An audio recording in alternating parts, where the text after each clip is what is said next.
Bienvenidas y bienvenidos a una nueva emisión de Plan Agropecuario TV. Es un gustazo reencontrarnos a través de la pantalla de CRTV, llegando mediante DirecTV, los canales de cable de Montevideo y del interior a todo el país, y también a través de la plataforma de YouTube, donde el Plan Agropecuario tiene su canal, que por cierto es muy visitado.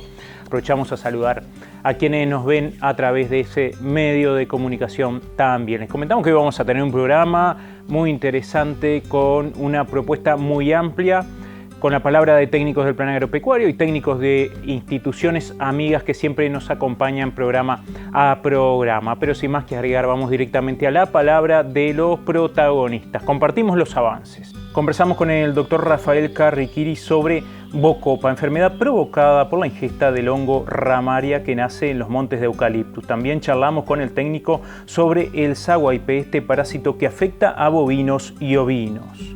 Con el ingeniero agrónomo Esteban Montes conversamos sobre el estado del arte, la situación actual de esta nueva iniciativa del Plan Agropecuario, Grupos Plan. Con el ingeniero agrónomo Juan José Lucas del Secretariado Uruguayo de la Lana conversamos sobre suplementación en ovinos y las características de los diferentes tipos de comederos. En la sección Historias y Personajes continuamos con la visita de Charles Darwin al Uruguay. A esto se refiere el ingeniero agrónomo Marcelo Pereira. El ingeniero agrónomo Diego Llorelo, investigador de INIA, nos cuenta cuáles son las características, los usos y los elementos a tener en cuenta en la siembra y el manejo del cultivar INIA CP de Paspalum notatum.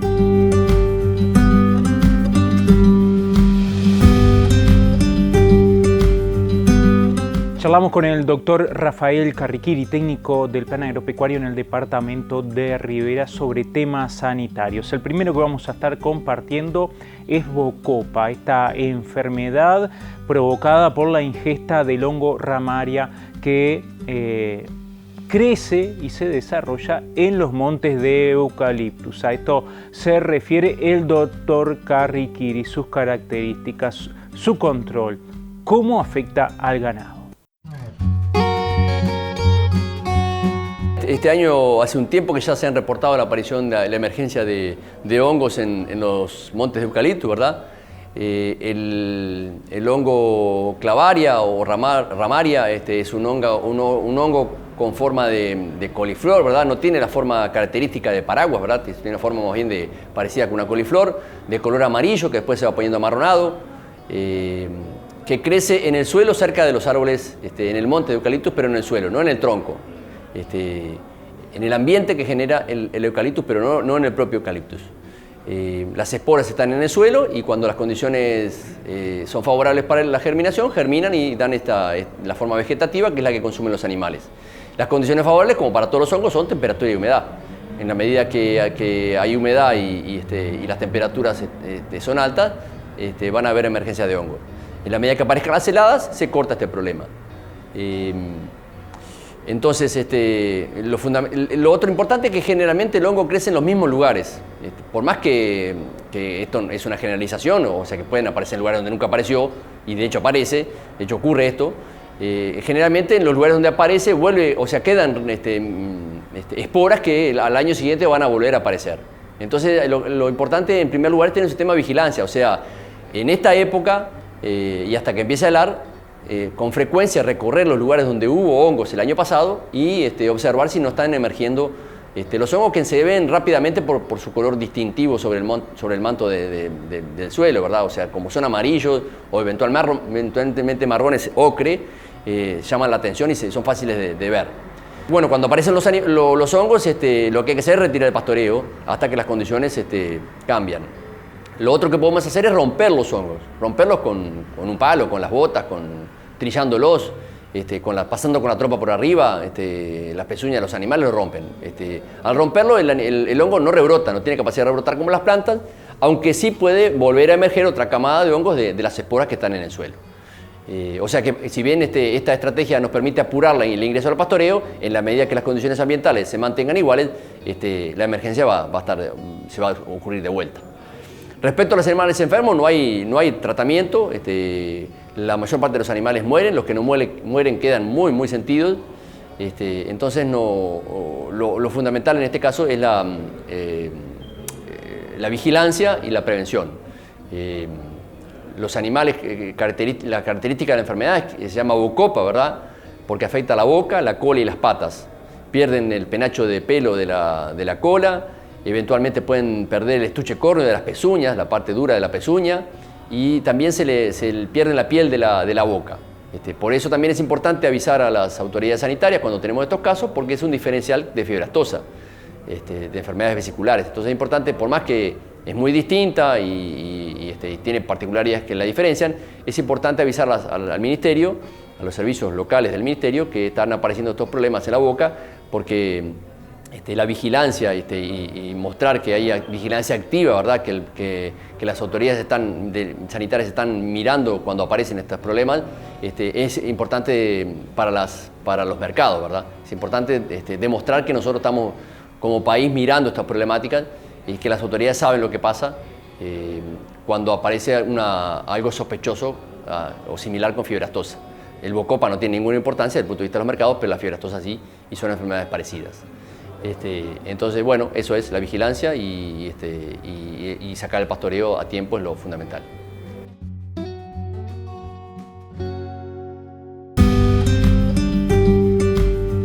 En esta época tenemos que tener en cuenta algunas situaciones que se pueden estar dando con el sahuaipé, que afecta tanto a ovinos y a vacunos. Este parásito ingresa al organismo de los animales a través del consumo de pasturas contaminadas que se encuentran preferentemente en las zonas costeñas, ribereñas de cauces naturales. A esto justamente se refiere el doctor Rafael Carriquiri.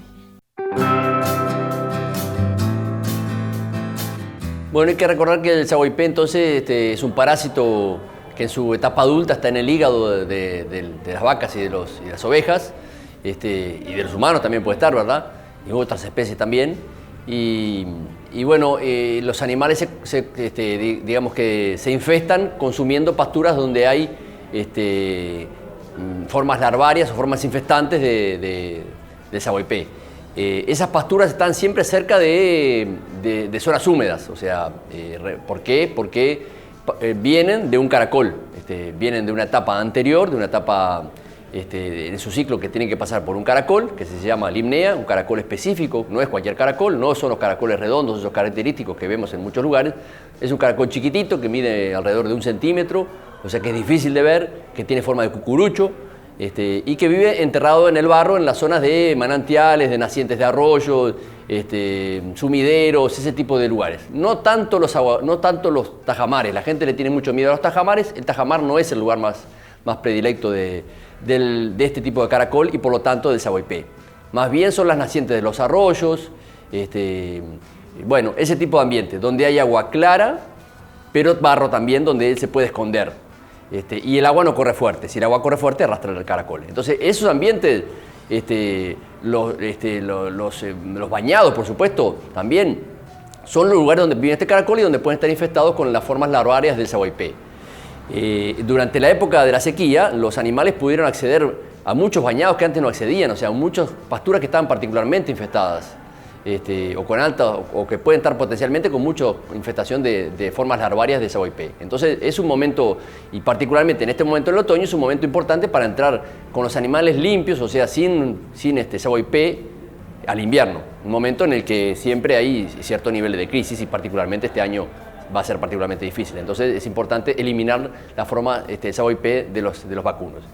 Y de los lanares también, por supuesto.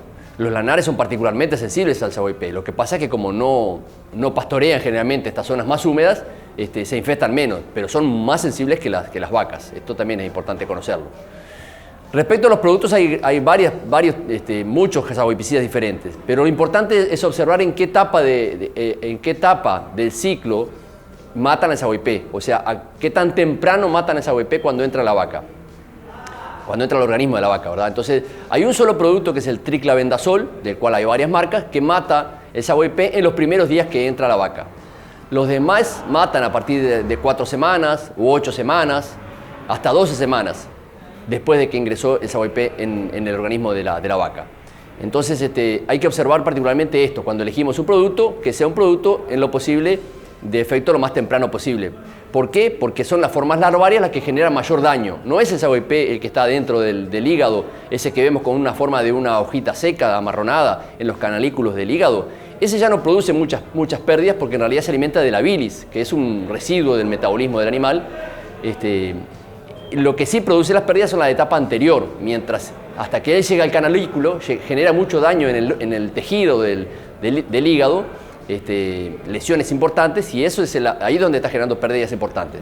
En especial en las categorías más jóvenes y en especial en los animales que no fueron expuestos antes al SAWP.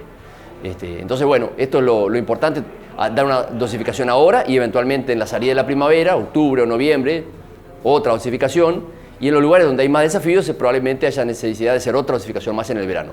Esto depende también de las condiciones climáticas, como mencionamos recién, y de los ambientes. También hay que saber que hay muchos campos de nuestro país que no tienen SAWP. Muchos miles de hectáreas de nuestro país no existe el SAWP. Y esto es muy importante saberlo. Y para saber si esta es la situación de nuestro establecimiento, hay que mandar muestras al laboratorio para hacer coproparasitarios y nos dicen si hay o no SAWP. Esto creo que lo más importante de todo es saber si en nuestro establecimiento hay SAWP, no confiarse en el informe del frigorífico, no porque el informe del frigorífico no sea confiable, sino porque lo que nos informa el frigorífico no es la presencia del SAWP, sino las lesiones. Si el frigorífico nos informa presencia del SAWP, sí, por supuesto, porque lo vieron, pero generalmente lo que nos informa es la presencia de lesiones, y las lesiones pueden haber sido en cualquier otro momento, pueden haber sido por otras cosas que no son específicamente SAWP. Entonces el informe del frigorífico nos da una alerta, pero no un diagnóstico. Lo que tenemos que hacer es hacer el análisis de la materia fecal de nuestros animales, particularmente los jóvenes, en este momento, para saber cuál es la situación. No tenemos una regionalización del problema de SAWP, o sea que no podemos decir que en una zona hay o en otra no hay. Lo que sí sabemos es que estos microambientes son los que determinan dónde está el SAWP. Es decir, que eventualmente en una estancia hay potreros donde hay SAWP y otros potreros donde no hay SAWP. Esto es importante también tenerlo presente. Es importante conocer nuestro establecimiento. Los potreros donde no existe este ambiente de manantiales no va a haber SAWP.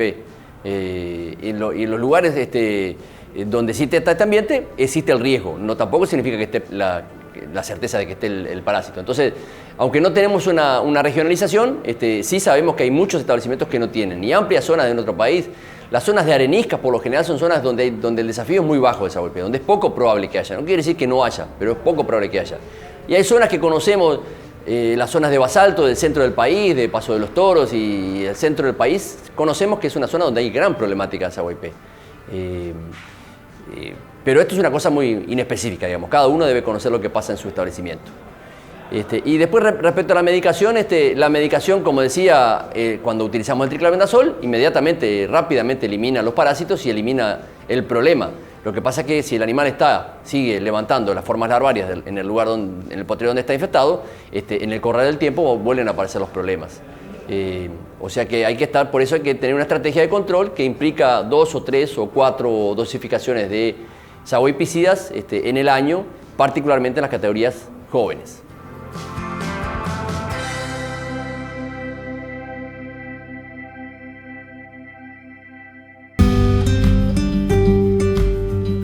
Conversamos con el ingeniero agrónomo Esteban Montes, quien es el coordinador de la iniciativa del Plan Agropecuario Grupos Plan. ¿Cuál es el estado de arte? ¿En qué se encuentra la institución hoy respecto a esta propuesta? Culminaron las inscripciones de la primera etapa. Seguramente van a haber más opciones para integrar a productores y productoras que quieran ser parte de esta iniciativa. Todo esto se refiere el ingeniero Montes. Venimos trabajando en el programa Grupos Plan, que hemos promocionado en estos últimos días para que la gente se inscriba a este programa, que la idea justamente, como habíamos mencionado en su momento, el propósito del programa es formar grupos para fomentar y facilitar la discusión o el intercambio entre ideas entre productores, con el propósito de que se acostumbren a trabajar en la modalidad de grupos y con el propósito bueno, de ese intercambio entre productores en pro de lo que es la intensificación ganadera, que bueno, nosotros entendemos que es una situación que el país está enfrentando y más concretamente el sector. Hay necesidades de intensificar en forma sostenible, en el sentido de que esa intensificación no solamente tiene que implicar mayor producción, sino que tiene que implicar mayor ingreso para las empresas, siendo respetuosa de lo que es el medio ambiente y además teniendo en cuenta los aspectos sociales, o sea, la gente que está sobre los establecimientos. Entonces, bueno, en ese sentido hemos promocionado e incitado a los productores a inscribirse en este programa. Las inscripciones cerraron la semana pasada. Tenemos un grupo interesante de productores, de más de 400 productores que se han inscrito. Y bueno, la intención es ahora, en esta etapa, en la cual esas inscripciones están momentáneamente cerradas, en el sentido de que nosotros vamos a procesar esa información y empezar a trabajar con las diferentes gente que se han presentado con el objetivo justamente de ir buscando cuáles son aquellos grupos de productores que se adecuen mejor a lo que es la propuesta que nosotros estamos desarrollando. Entonces vamos a ir visitando diferentes lugares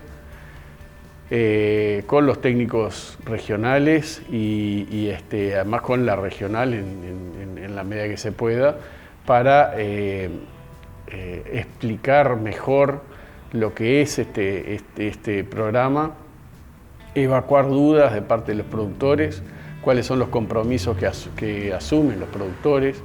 En esto evidentemente hay una cosa que la institución propone y que la institución digamos, ofrece, pero obviamente tiene un compromiso de parte de los productores que es muy sencillo, en el sentido de que los productores se tienen que comprometer a asistir a las reuniones, de formar ese grupo, ser parte del grupo, llevarlo adelante y funcionar durante el periodo que, bueno, que nosotros tenemos estipulado, que es durante 2 años.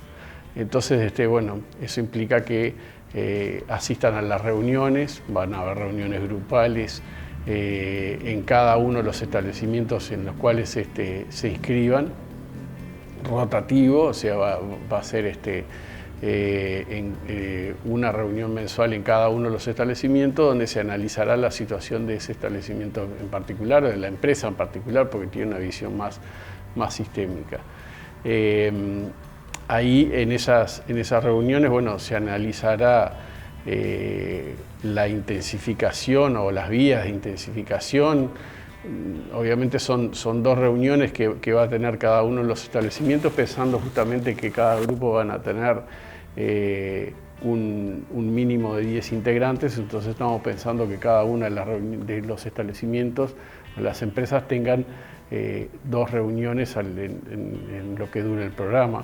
Por lo tanto, va a haber una de conocimiento y de acercamiento un poco a lo que es la realidad de esa empresa, ver las situaciones que está enfrentando, plantear algunas herramientas que dispone la institución justamente para brindar información objetiva, para buscar esas vías de intensificación, y después en una segunda reunión, bueno, se verá cuáles son los caminos que se siguieron y se profundizará en lo que tiene que ver con las herramientas que la institución dispone para justamente brindar información objetiva al momento de tomar las decisiones.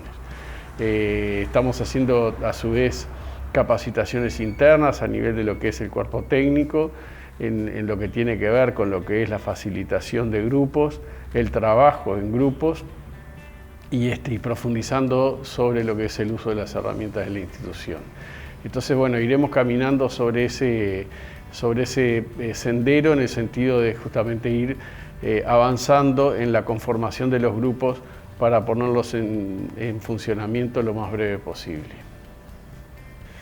El propósito es de cerrar en esta etapa esta primera etapa, las inscripciones, es justamente para organizarnos, de ver cómo es, cuál es la cantidad de gente que tenemos y cuál es el perfil de los productores que se han inscrito, ver un poco la conformación de los grupos y abriremos otra instancia más adelante en la medida que sea necesario, porque entendemos que justamente hay gente que ha quedado afuera, que ha quedado con ganas de inscribirse en este programa, pero bueno,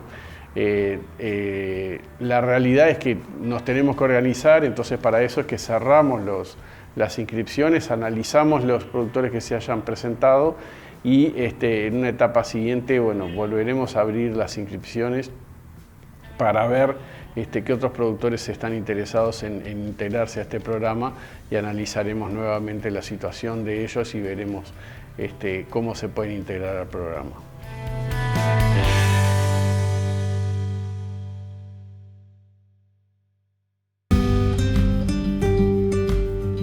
Charlamos con el ingeniero agrónomo Juan José Lucas del Secretariado Uruguayo de la Lana, quien se refiere en esta ocasión a la suplementación de los ovinos y qué tipo de comederos pueden utilizar los productores justamente para realizar esta operación. Y bueno, en cuanto a lo otro que tenemos nosotros acá para demostrativo es la suplementación. En este caso acá tenemos dos sistemas de suplementación, una con comedero lineal donde hay que suministrar alimento diario y otra con un sistema de comederos de autoalimentación, donde el alimento se suministra o lo reponemos cada 6-7 días, una vez por semana o incluso más, dependiendo de la cantidad de animales. Y implementamos un comedero aproximadamente por una majada incluso hasta de 100 ovejas, de 100 animales. Son los dos sistemas que tenemos para mostrar hoy, pero aparte de esos sistemas de alimentación que están acá, hoy acá en Melilla lo que estamos charlando con los productores es las distintas alternativas de suplementación en las distintas categorías.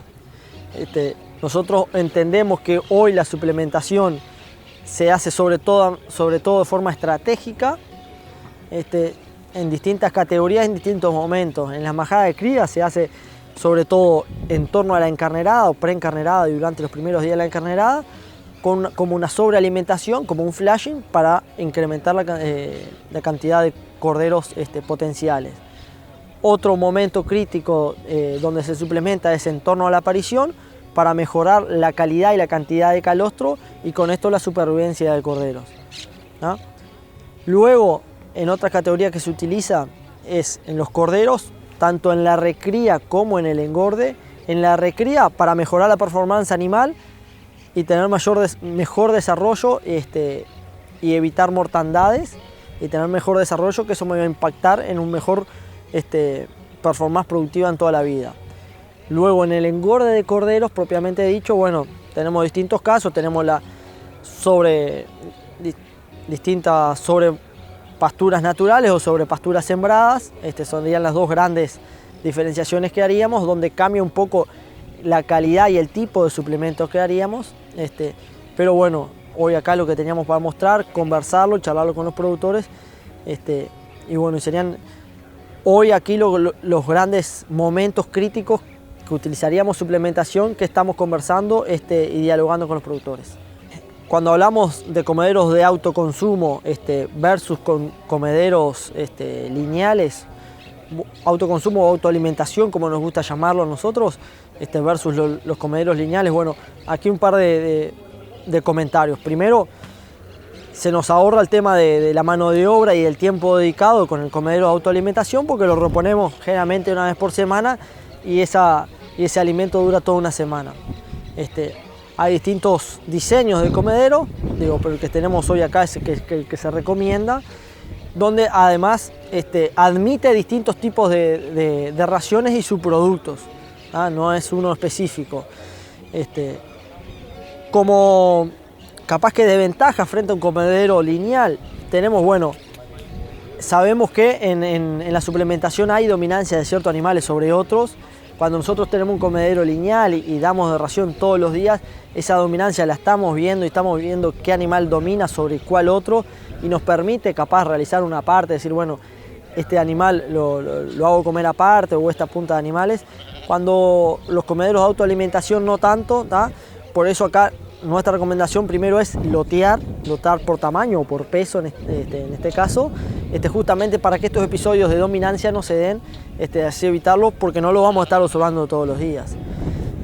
Pero es algo sumamente ventajoso, lo entendemos de esa forma, y más cuando entendemos que el recurso humano de obra es muy importante, y uno de los costos capaz más importantes que tenemos dentro del rubro. Si nos ubicamos hoy, hoy en la época que estamos, la categoría que podríamos estar suplementando, o que los productores en realidad están suplementando, son esas ovejas que están siendo encarneradas, esa sobrealimentación, ese flashing, donde les va a dar esa señal fisiológica para que ellas se comporten de mejor manera reproductiva, ¿no? Esas son las suplementaciones. Y hoy la suplementación que se está dando en las majadas de cría es de tipo proteica, ¿no? Separamos un poco lo que es la suplementación en torno al parto, ¿no? Ya bastante más adelantado en el tiempo, donde la suplementación es del tipo energética, ¿no? Los suplementos que se utilizan son de tipo energético. La misma categoría en distintos momentos con distinto estado fisiológico, por lo tanto requiere distintas cosas y la alimentación es otra.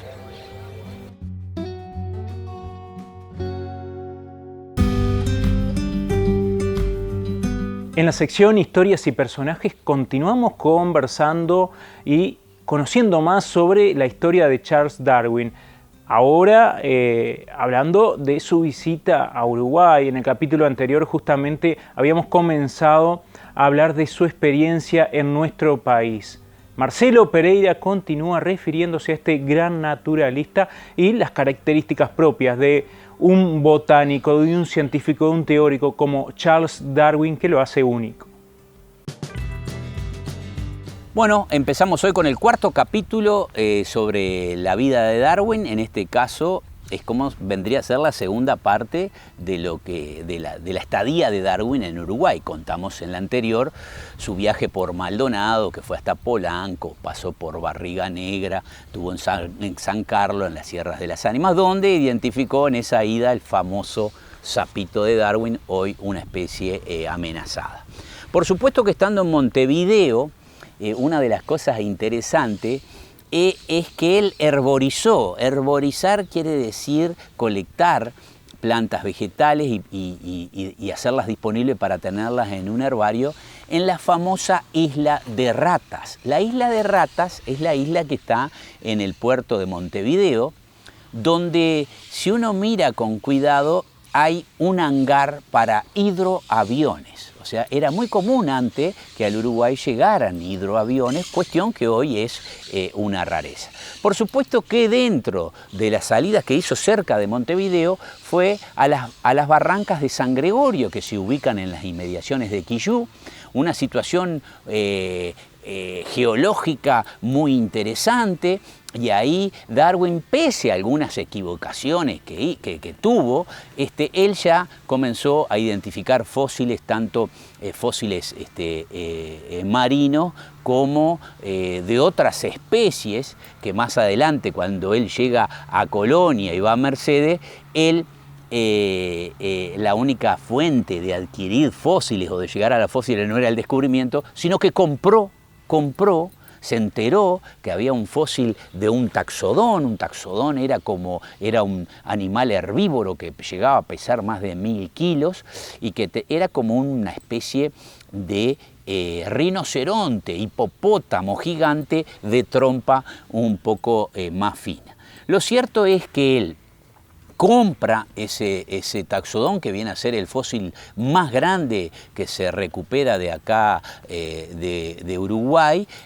Inclusive más adelante encuentra un diente que calza justito, y la anécdota es que la cabeza de ese taxodón la tenían unos gurises y jugaban a tirarle al blanco con piedra y la estaban comenzando a romper. Cuando él la compra, la adquiere por 18 peniques. Él encuentra muchos fósiles marinos acá en el Uruguay, tanto en las barrancas de Quillú como en las barrancas de Punta Gorda, y ni que hablar cuando va a la Argentina, a la Patagonia.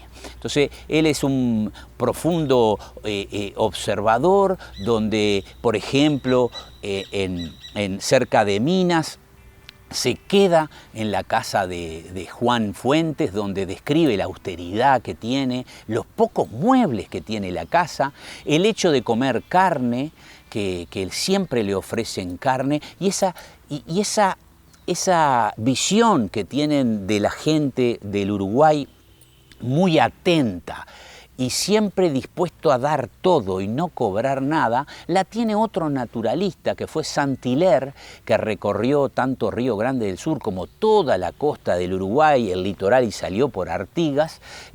Saint-Hilaire, que fue el que le puso, en definitiva, en honor a él se le puso el nombre a la yerba, que es Ilex paraguariensis, y él fue el que la identificó, y en honor a él se le pone el tema del nombre de la yerba.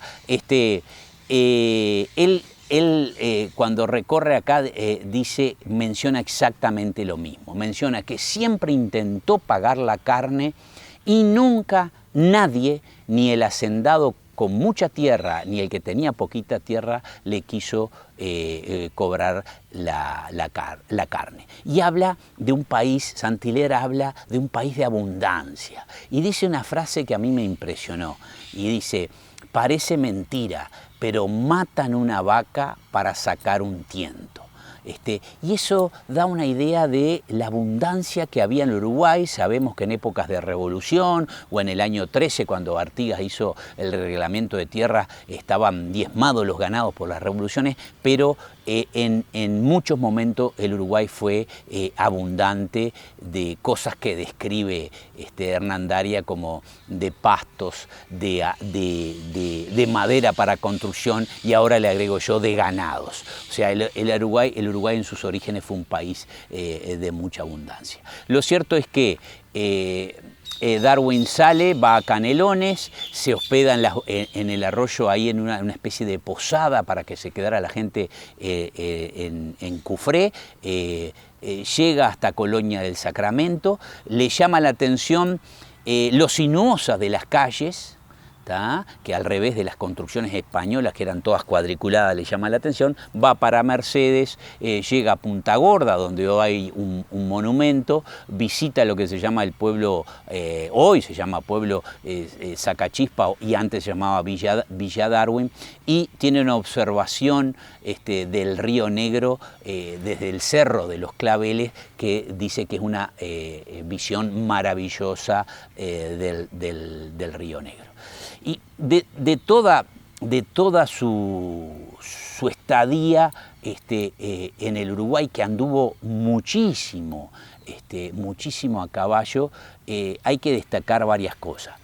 El poder de observación de una persona con tan poca edad, la capacidad de elaborar razonamientos muy certeros, con poca información a partir de lo que veía. A título de ejemplo, en las Islas Malvinas hay unas cosas que se llaman ríos de piedra, que en su momento él dijo que podía ser una actividad volcánica, luego volvió a repasar sus apuntes y dice: seguramente es el accionar de los glaciales, y hoy se sabe que justamente fue el accionar de los glaciales. O sea que asombra el poder de observación y el poder de razonamiento para concluir muchas de las cosas que él va sumando día a día, para finalmente, después que llegue a Inglaterra, donde se dedica a organizar todos sus apuntes, a donde se dedica prácticamente 20 años a escribir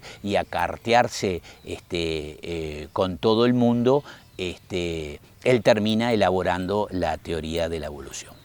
No es muy claro, pero acá en el Uruguay o en Río de Janeiro, él recibe un volumen escrito por Humboldt, que era el ídolo de él, Alexander von Humboldt, un naturalista, el padre de la ecología actual, con el cual más adelante él se encuentra en Inglaterra. Y lo cierto que la anécdota jocosa es que él lo adoraba a Humboldt, pero parece que en el encuentro que tienen con Humboldt en Inglaterra, parece que Humboldt hablaba muchísimo, no lo dejó hablar absolutamente nada a Darwin, y Darwin quedó profundamente decepcionado. No obstante esto, Humboldt luego le piden una opinión sobre Darwin, sobre lo que estaba haciendo Darwin, y él habla muy bien de Darwin, jerarquizando sobre todo su trabajo. No hay que dejar de descartar que cuando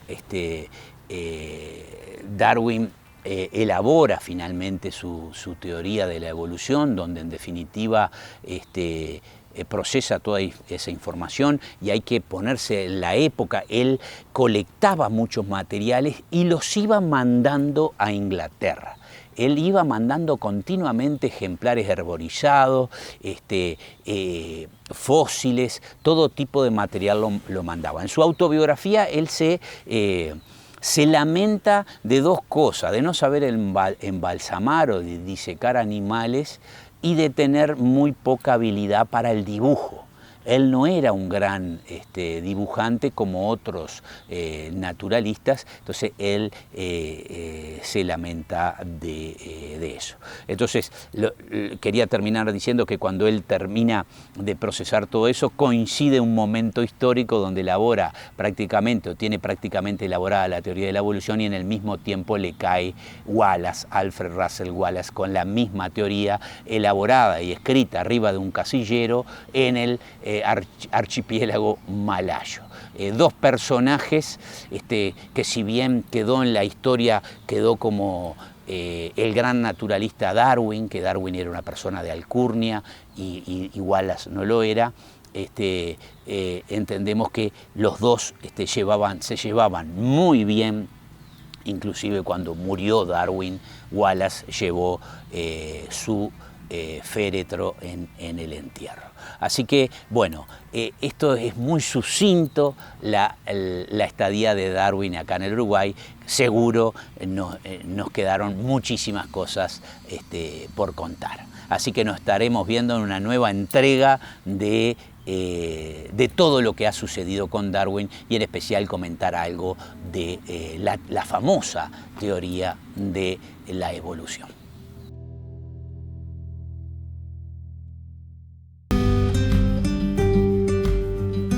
Charlamos con el ingeniero agrónomo Diego Llorelo del Instituto Nacional de Investigación Agropecuaria sobre el Paspalum notatum, más precisamente sobre el nuevo cultivar Inia CP, cuáles son sus características, cómo se puede utilizar, cuál es el manejo durante la siembra y durante el pastoreo, y cuáles son los resultados obtenidos hasta el momento.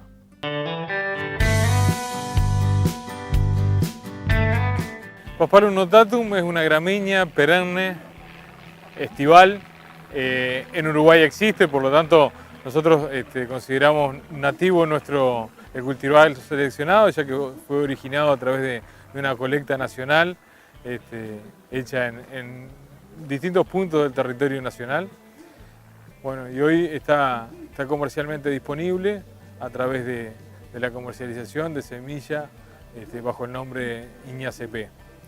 Es una gramínea que compone naturalmente nuestros campos naturales hacia esa estructura vertebral de lo que son las especies perennes de verano de nuestros campos naturales.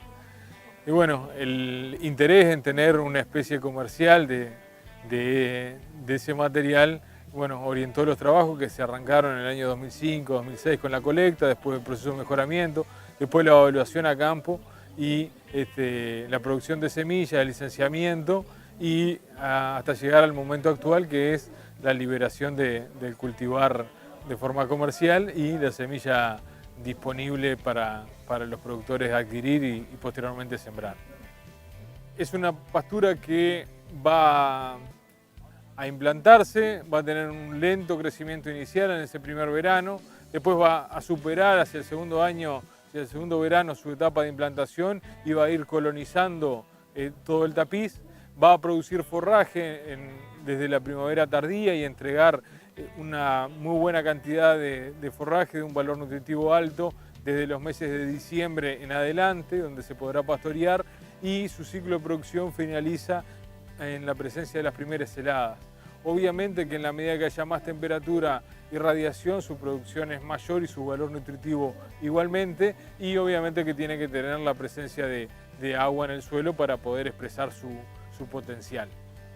Los usos que pueda tener han sido diversos y bastante variantes con respecto a los iniciales que nosotros veíamos. Hoy nosotros podemos sugerir su uso para sistemas de producción intensivos, donde quieras tener una pastura especializada en forraje de verano. En aquellos lugares donde por degradación de agricultura o degradación por la presencia de algunas malezas problemáticas quieras integrar una especie que sea capaz de producir de forma importante en verano con agregado de insumo, o que quieras restituir aquella columna vertebral del campo natural al cual vos quieras dejar de fertilizar, lo que va a hacer es producir, no de la misma manera obviamente, pero sí comportarse con su otra gran cualidad que es la persistencia. Son pasturas que, si bien tienen un lento desarrollo inicial, tienen una persistencia comprobada ya en el país, que al momento de hoy nosotros vemos expresarse entre 8 y 9 años porque no tenemos sembrada chacras con mayor cantidad de años, no es porque los hayamos perdido esos materiales. Entonces, bueno, ¿qué es lo que ofrece? Producción de un valor nutritivo acorde en los meses de verano, concentrado bien en su punto máximo de crecimiento es en la segunda quincena de enero, y una alta persistencia. Por otra parte, la otra ventaja comparativa es la producción de semilla a nivel nacional, con que hace la cosecha dentro del territorio y la potencialidad de disponibilidad de la semilla para su siembra comercial. En realidad nosotros aconsejamos uso puro en etapas iniciales. La mezcla trae consigo la posibilidad de complementar en el tiempo la producción de pastura, o en el caso de las leguminosas también fomentar el aporte de nitrógeno por parte de la leguminosa. Lo que sí nosotros resaltamos es la necesidad del control de la competencia durante los meses de primavera. Una otra connotación, digamos, importante es que estas especies tienen la posibilidad de tolerar el anegamiento. Por lo tanto, también tienen la gran posibilidad de ser regadas, o sea, es una muy buena especie a regar. Una vez en verano tenemos temperatura y radiación, asegurándole el agua y el aporte de nutrientes, aseguraremos una muy alta producción de materia seca. Tanto es así que, si bien su centro de distribución es esta región, Uruguay, Brasil, Argentina y Paraguay, su uso mayor se da principalmente en el estado de Florida, con casi 1.250.000 hectáreas, materiales que fueron llevados de acá, pero la adaptación a suelos anegados durante la mayor parte del año hace o hizo con que tuvieran un éxito comercial muy amplio en esas latitudes. Iña se puede plantar en amplio rango de suelos. De hecho, ya hemos probado en la mayoría de tipos de suelos del Uruguay.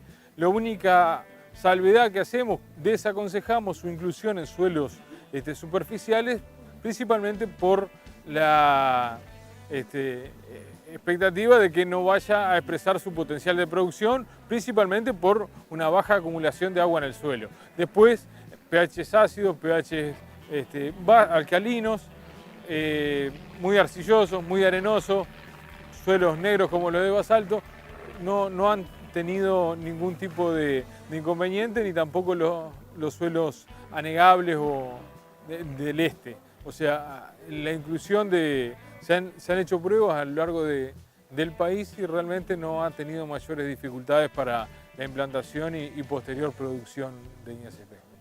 Para la implantación, lo que sí debemos elegir es chacras que sean o libres o con niveles muy bajos de gramilla, o en casos de que si quisiéramos enfrentar malezas como Capina noni, también pasar por una etapa previa de bajar las poblaciones. ¿Por qué? Porque una vez instalado, si bien lo que vamos a tener como estrategia es la competencia de INEACP, que tiene un ciclo similar. Vamos lo máximo que podamos para generar un ambiente de mayor luz para que pueda macollar y generar su área foliar que como dijimos, nace desde el cero. Y después en el otoño, en realidad, si bien nosotros recomendamos siembras puras y estamos en etapa de evaluación y serán objeto de futuras investigaciones, las mezclas con distintos tipos de forrajera, bueno, el manejo de otoño en realidad iría mucho más allá pensando en la implantación de la templada y no tanto del paspalo. Nosotros tenemos experiencias y experimentos en ovinos y bovinos. La ganancia individual lograda a lo largo de todo el periodo de forma promedio son entre 600 y 700 gramos en bovinos, y en el caso de ovinos las ganancias promedio en ovinos al destete han sido de 80 gramos por animal por día. Eso es lo que tiene que ver con la ganancia individual. Las cargas que hemos utilizado en bovinos han oscilado entre 700 kilos al inicio y han llegado a ser hasta de 2.000 kilos. El ciclo de producción y el formato de manejo del pastoreo hace con un comportamiento muy similar a lo que son los sorgos forrajeros. Altas ganancias al inicio, que después pueden ir siendo sustituidas, digamos, por ganancias menores, pero compensadas con mayores cargas conforme se va prolongando el ciclo. En la medida que la temperatura y la radiación empiezan a ser menores, las tasas de crecimiento caen y consiguientemente las tasas de ganancia de performance animal y de carga también. La producción de materia seca en la etapa post-implantación, nosotros hoy estamos mirando acá en este momento una etapa plena de proceso de implantación, o sea, estamos mirando a 5 meses de sembrado de este paspalum. Bueno, la etapa posterior, después que esté implantado y que nosotros vemos una cubierta que es de por lo menos 60, 65, 70% de paspalum a diciembre, las producciones han oscilado entre 6.000 y 12.000 kilos de materia seca, y obviamente que se han acercado hacia los 12.000 en la medida que tengamos más nitrógeno y más agua. La temperatura y la radiación en las condiciones de Uruguay es algo bastante estable y alto en los meses donde se desarrolla las máximas producciones de esta pastura.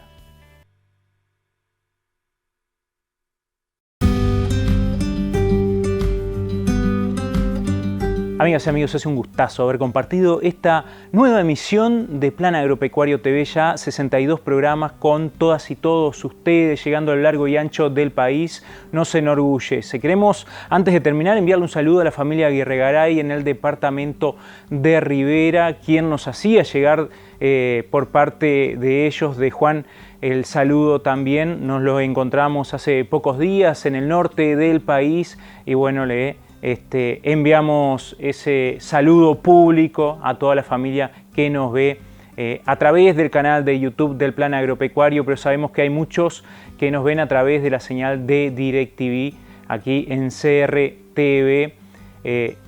A nosotros nos queda nada más que despedirnos e invitarles a compartir nuevamente esta emisión Plan Agropecuario TV la próxima semana.